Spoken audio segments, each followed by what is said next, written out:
విచారణ కొనసాగుతోంది. మొత్తం పోలీసులంతా కూడా కూపీ లాగుతూ ఉన్నారు.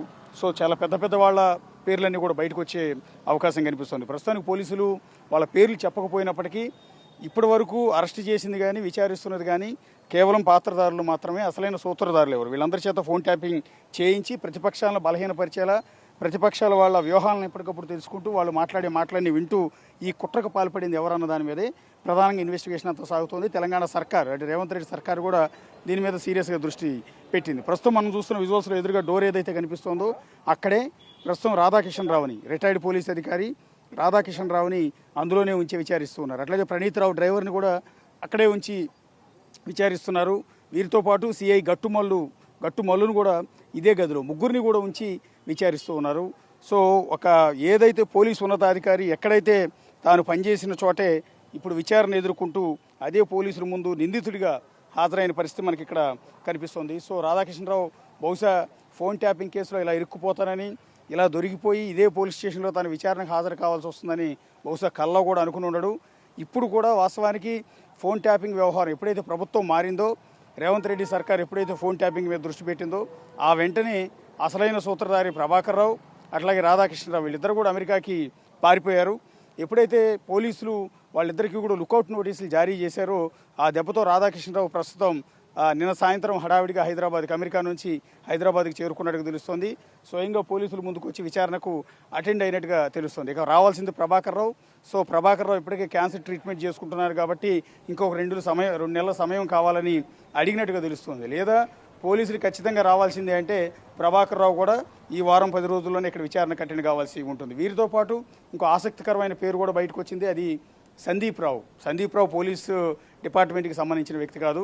ఇతను మాజీ ఎంపీ, అంటే కేసీఆర్కి బంధువు. కేసీఆర్ వ్యవహారాలని తానే పక్క నుండి నడిపించే సంతోష్ రావుకి బావ వరుస అయ్యే వ్యక్తి సందీప్ రావు అని చెప్తున్నారు.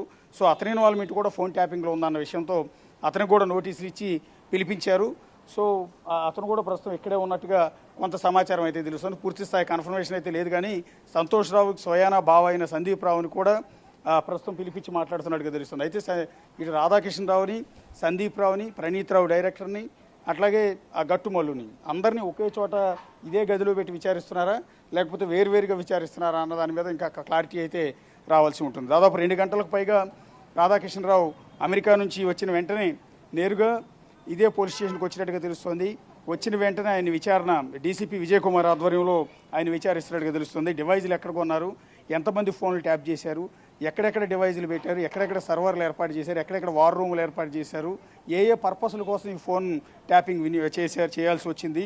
సో ఎంతమంది ప్రముఖులు, కేవలం రాజకీయాలకు సంబంధించిన వాళ్ళైనా, రాజకీయాలకు సంబంధించిన వాళ్ళైనా, రియల్ ఎస్టేట్కి సంబంధించిన వాళ్ళ, ఇతర వ్యాపారాల ప్రముఖుల, సినిమా రంగానికి సంబంధించిన వాళ్ళ, ఇట్లా అన్ని కోణాల్లో కూడా ప్రస్తుతం పోలీసులు అయితే ఫోన్ ట్యాపింగ్ అంశానికి సంబంధించి రాధాకృష్ణరావుని వీళ్ళందరినీ కూడా విచారిస్తున్నట్టుగా తెలుస్తోంది. ప్రస్తుతానికి ఇప్పటికే ప్రణీత్ రావుని విచారిస్తూ ఉన్నారు. ప్రణీత్ రావు ఇచ్చిన ఇన్ఫర్మేషన్ నేపథ్యంలోనే వీళ్ళందరినీ కూడా అదుపులోకి తీసుకుంటున్నారు. ఎందుకంటే ఎంటైర్ ఆపరేషన్ అంతా కూడా బ్యాక్ ఎండ్ ఉండి వీళ్ళందరూ బ్యాక్ ఎండ్ ఉంటే ముందుగా ఉండి దాని ఎంటైర్ వ్యవహారాన్ని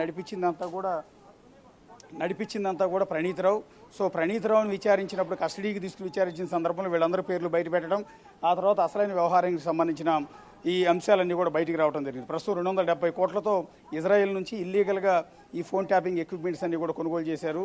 సో ఆ కొనుగోలు చేయడానికి నిధులు ఇచ్చింది ఎవరు, సో కొనమని చెప్పింది ఎవరు, ఇది బీఆర్ఎస్ ఆఫీస్ నుంచి ఆపరేషన్ అంతా కూడా జరిగిందా, ప్రగతి భవన్ నుంచి జరిగిందా, లేకపోతే ఎర్రవల్లి ఫామ్ హౌస్ నుంచి జరిగిందా, డైరెక్ట్గా సీఎం కేసీఆర్ ఆదేశించారా, లేకపోతే సంతోష్ రావు మాత్రమే ఆదేశించారా, ఇంకెవరైనా ఆదేశించారు, ఎవరి ఆదేశాలతో మీరు ఇదంతా కూడా ఫోన్ ట్యాపింగ్ పాల్పడ్డారు? పర్టికులర్గా సీఎం రేవంత్ రెడ్డి, ఇప్పుడు సీఎం అప్పుడు ప్రతిపక్ష నేతగా ఉన్న రేవంత్ రెడ్డి ఫోన్తో సహా ఈ ట్యాపింగ్ చేయాల్సిన అంత అవసరం ఏంటి అన్నదాని మీద ప్రధానంగా దృష్టి సారించినట్టుగా తెలుస్తోంది. ప్రతిపక్షానికి సంబంధించి రేవంత్ రెడ్డితో పాటు ఇంకెంతమంది కాంగ్రెస్ పార్టీకి సంబంధించిన నేతలు, బీజేపీకి సంబంధించిన నేతలు వీళ్ళందరూ ఫోన్లు కూడా ట్యాప్ చేశారు.